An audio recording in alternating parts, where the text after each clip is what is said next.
Hello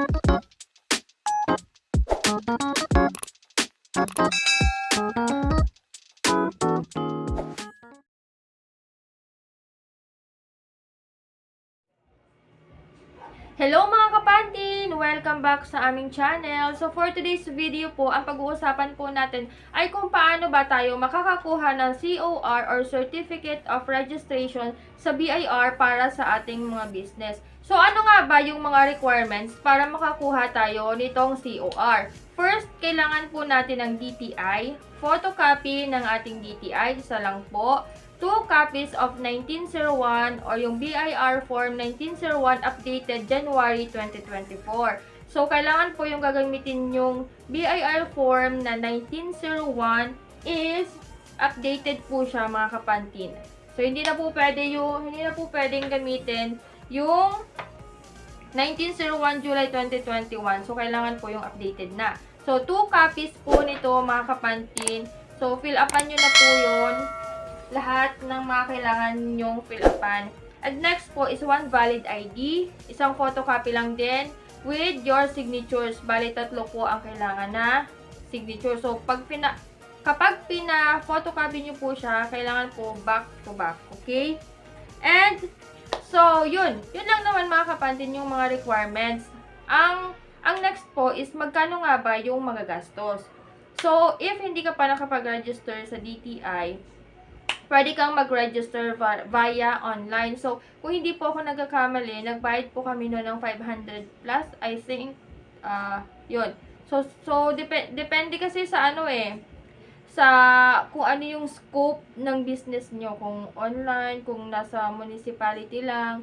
So, kami, mga kapantin, municipality, so, nasa 500 pesos lang po yung binayaran namin. Plus yung documentary stamp, 30 pesos ata yun mga kapantin. So, mag-check nyo naman po yun mga kapantin. And yung sa COR po mga kapantin, bali, wala na pong bayad ngayon yung COR. Diba po kasi dati daw, meron daw bayad na 500 pesos para makakuha ng COR. Pero ngayon po mga kapantin is, wala na pong babayaran. So, bali, ang naging case ko kasi mga kapantin, yung DTI ko is naglaps na po siya mga kapantin ng 1 buwan. Kailangan kasi, upon registration ng DTI, siguro next week, ganyan, kailangan nyo na po ma-register sa BIR. O, may multa po siya ng 1,000 kapag lumagpas na ng 1 buwan. So, hindi ko po alam kung kapag nag 2 months, 3 months ko ilan na yung babayaran. Pero po, kasi sa case ko, 1 month delay na po sa akin, kaya nagbayad na po ako ng 1,000 pesos.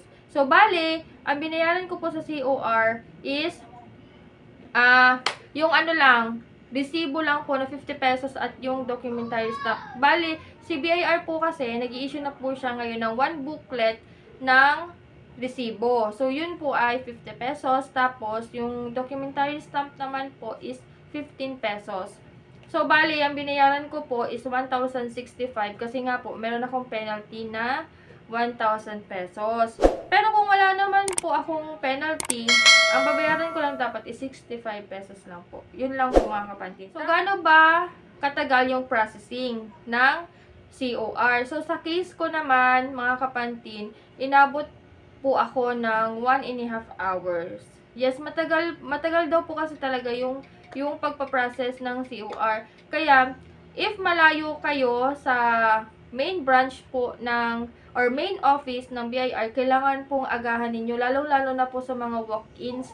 Kasi po, matagal po yung pagpoproseso ng COR. So, kailangan nyo pong agahan. Kasi, yun nangyari nga sa akin mga kapantin, para aware din kayo. 7 AM, nandun na ako sa office ng BIR.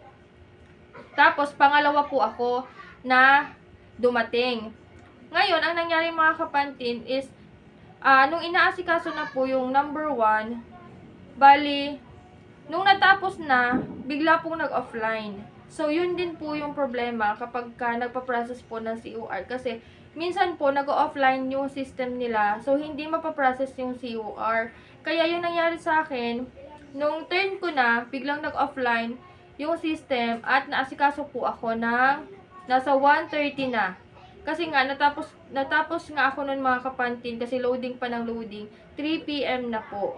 Yun. So, pang ano pa lang ako noon, pangalawa pa lang ako na naasikaso mga kapatid. What more kung pang number ano ka na, number 5, number 6, number 7, kasi di ba nagbibigay sila ng mga number. So, kailangan po agahan talaga ninyo pag pupunta kayo sa BIR office. So, ako kasi, dito ako sa Sorsogon. So, Sorsogon po yung, sa Sorsogon City po ako nag-register ng aking business. So, yun lang mga kapantin. Sana po nakatulong sa inyo, lalo-lalo na po sa mag-uumpisa pa lang ng negosyo. Sana nakatulong ito sa inyo. So, yun lang po mga kapantin. Thank you for watching. Please don't forget to subscribe. Click the notification bell button para po updated kayo if ever na may new upload na naman ako mga kapantin. So, thank you. Bye!